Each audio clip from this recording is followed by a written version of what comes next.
महात्मा फुले चौक police स्टेशनच्या अंतर्गत new चिकनगर एरियामध्ये रामबाग लेनमध्ये 2 कुटुंबामध्ये गेल्या बऱ्याच दिवसापासून वाद होता, आपसामध्ये वाद होता. तर त्याच्यामध्ये जे आपल्याकडे आरोपी इसम आहे त्याचं म्हणणं असं होतं की शेजारचं कुटुंब आहे हे रात्री उशिरापर्यंत बडबड करत बसतं, धिंगाणा घालत बसतं, त्याच्यामुळे त्याची झोप होत नाही आणि त्याच्या मुलांची झोप होत नाही अशा त्याच्या मनामध्ये शंका होती.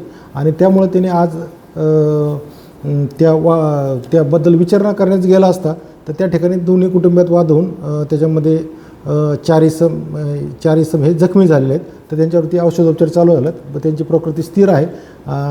आम्ही पोलिसांनी स्वतः आरोपीची वैद्यकीय तपासणी केली आहे आणि घटनास्थळावरती भेट देऊन घटनास्थळ पंचनामा वगैरे पण केला आहे आणि आरोपी आम्ही अटक केलेला आहे. सध्या नाही, तो पडदा जळालेला आहे, परंतु ॲक्च्युली प्रत्यक्षात त्याबद्दल कोणी सांगण्यास तयार नाही. त्याबद्दल अधिक माहिती घेऊन त्याप्रमाणे पुढील चौकशी करण्यात येईल.